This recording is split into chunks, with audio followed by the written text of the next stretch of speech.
Olá, galerinha! Bom dia! Tudo bem com vocês? Sejam bem-vindos à nossa aula de História. Hoje nós iremos estudar o conteúdo Cultura Indígena, tá? Esse conteúdo sobre os indígenas, né, fez parte da nossa segunda unidade. E na terceira unidade, mais uma vez, né, nós estamos aí tendo a oportunidade, o privilégio de conhecer um pouco da cultura indígena, ok, queridos? Esse conteúdo está nas páginas 77 a 79. É interessante que vocês façam a leitura prévia do conteúdo, leiam com calma, para entender um pouco dessa cultura indígena, ok? Então vamos lá, peguem os livros, páginas 77 a 79, e me acompanhem na leitura e explicação desse conteúdo. Os indígenas brasileiros vivem em tribos que se dividem em aldeias ou tamas.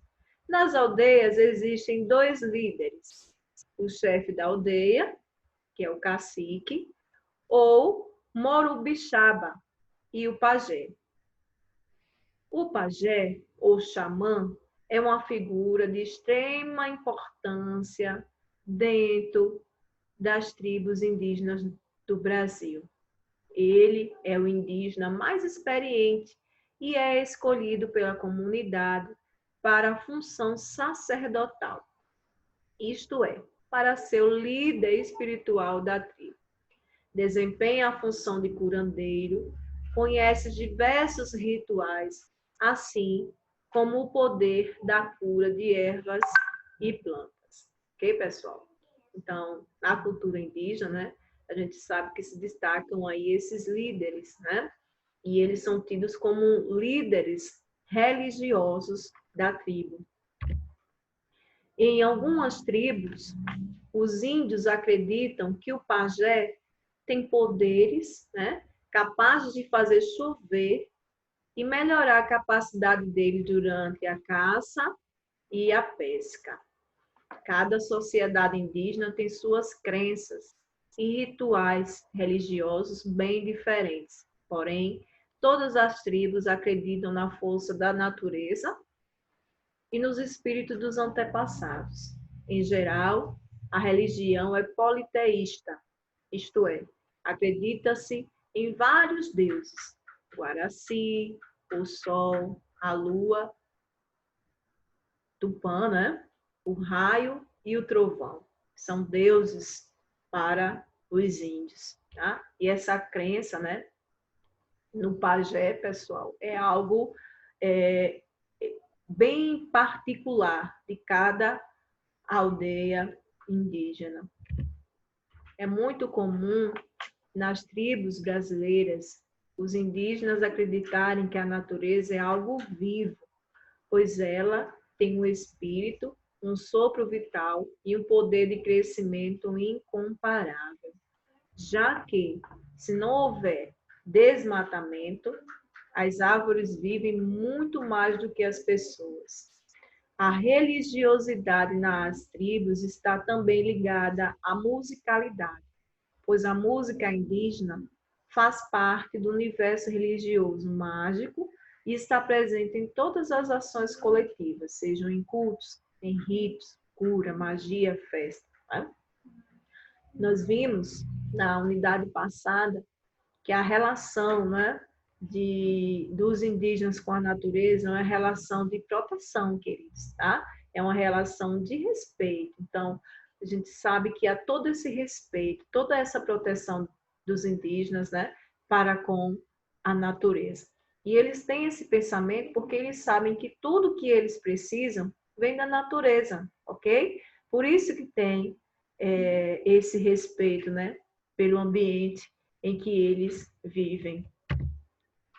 Cada povo tem sua música, sua dança e seus rituais. O maracá, ou chocalho, é um instrumento musical mais comum. Então, o maracá é este instrumento aqui, olha, que também é chamado de chocalho. A dança e a música são utilizadas tanto em cerimônias religiosas quanto para o lazer. Cada povo possui danças e instrumentos particulares. Então, cada tribo, né, possui aí danças e instrumentos particulares que são utilizados em seus rituais, ok? O cantar e o dançar em vários momentos são, além de um caminho para a sobrevivência, um verdadeiro reencontro com os pais ancestrais, tá? Curiosidades. O pajé é também o xamã, porque no Brasil a religião indígena é uma forma de xamanismo, religião primitiva, caracterizada pela crença em um mundo de deuses, espíritos ancestrais, poderes mágicos e curativos. Então, observem como essa cultura indígena é uma cultura rica, né? Vamos lá. Os indígenas viviam nus ou seminus. Não sentiam necessidade de cobrir o corpo, mas as pinturas corporais, elas funcionavam como um código social.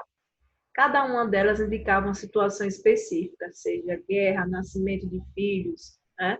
Ritos, luto.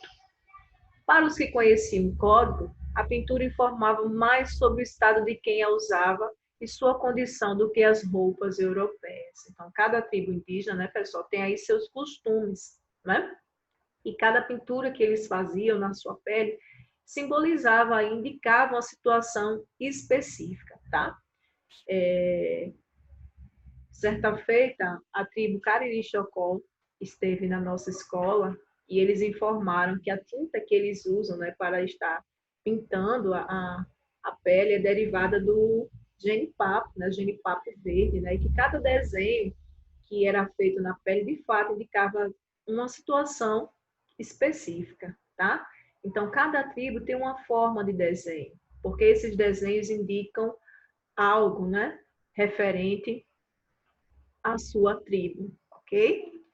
Além disso, facilitava a comunicação entre tribos que não falavam a mesma língua. Isso porque os indígenas não se pintavam aleatoriamente, não se pintavam porque queriam, né? Mas eles se pintavam, né? Sempre usavam motivos baseados na natureza, né?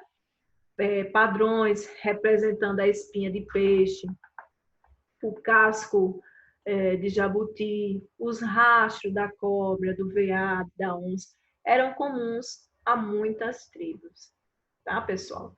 Então, percebam como essa cultura indígena, ela é cheia de misticismo, tá?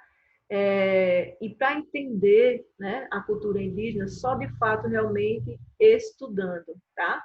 Para que a gente entenda a vivência dos indígenas, que vai muito além daquilo que a gente imagina, tá? Vamos lá. As contribuições dos indígenas na nossa formação são, pessoal, sabemos, né, que os indígenas foram de grande importância para a formação do povo brasileiro, tá? E assim como os outros povos, eles deixaram grandes contribuições, tá? Na nossa formação, tá? Na nossa cultura. Então, vamos lá. As contribuições dos indígenas na nossa formação são palavras do nosso vocabulário, palavras como Ipiranga, Ibirapuera, Paysandu, Xingu, Iarapuru, né? Taquara, Tucano, Peteca, são exemplos de palavras indígenas. Na alimentação, farinha de mandioca. Quem aqui não gosta de comer com farinha de mandioca, né? Então, veja só, nós herdamos aí dos indígenas, tá? Angu, pamonha. Nos costumes, dormir em rede é um costume indígena. Superstições, Saci Pererê, Aiara, Caipora, e dentre outras superstições que nós herdamos aí dos indígenas e que faz parte da nossa formação, né? A formação do povo brasileiro. Nós, povo brasileiro, temos aí um débito, né, com os indígenas, porque são povos, né, são tribos que contribuíram de forma significante, né, para a formação aí do nosso país, ok? E quando se fala em débito, é porque os índios, né, hoje sofre muito com a questão da demarcação do território, muitos perderam seus territórios, né? Por conta aí de leis que beneficiam apenas, né, aqueles que têm recursos. Então, infelizmente, isso acontece aí com os indígenas, né, e eles sofrem bastante por conta dessa questão de territórios, né, a briga por territórios. Pessoal, vejam só, na página 80, tá? Na segunda questão, tem a seguinte questão, tá? Eu vou explicar para vocês, para que vocês entendam, tá? Na hora que for responder a tarefinha. Vejam só. Observe a imagem abaixo e relacione as transformações na cultura indígena decorrente do contato com a colonização europeia. Existe também sua opinião sobre essa situação conversando com o seu professor e seus colegas. Veja só. Você vai observar as imagens, tá? E vai relacionar aí as transformações que você está observando. Você está vendo que o indígena está aí, né? Com alguns instrumentos na mesa, né? Estudando, está se aprofundando também na cultura europeia, não é verdade? Então, de acordo com as observações que vocês irão fazer, tá? Sobre essas transformações na cultura indígena, na aula de sexta-feira, ok? Nós iremos conversar sobre esses assuntos, sobre essa situação, tá, queridos? Então, respondam, tá? Relacionem aí as transformações decorrentes com o contato com a cultura europeia. A gente sabe que a vivência indígena mudou, né? Logo após o contato com a cultura europeia, ela não se tornou a mesma, né? Ela teve mudanças, não é, queridos? Os índios, eles passaram, né, a viver diferente, ok? A ter um modo de vida diferente. Não todos, mas a sua grande maioria, ok? Então, você vai colocar aí, olhe, descrever, né? Essa transformação e já registrar a sua opinião, tá? Acerca aí desse contato com a colonização europeia, ok? E na aula de sexta-feira, mais uma vez falando, nós iremos aí conversar um pouco, tá? Sobre o que vocês escreveram, ok, amores? Então, Tia Dani está explicando essa segunda questão para que ninguém fique com dúvida, tá? Tarefa de casa. A tarefinha de casa de história está nas páginas 80 a 82. Lembrando que a página 80, na segunda questão, tá? Nós iremos debater aquela questão na aula de sexta-feira, tá, queridos?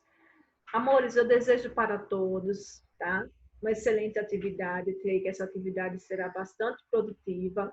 Façam com empenho, com carinho, e eu tenho certeza que será um sucesso, tá, queridos? Tia Dani deixa para todos um forte abraço. Qualquer dúvida que surgir, é só enviar mensagem para o WhatsApp de Tia Dani prontamente estará atendendo. Ok, amores? Forte abraço. Tchau, tchau.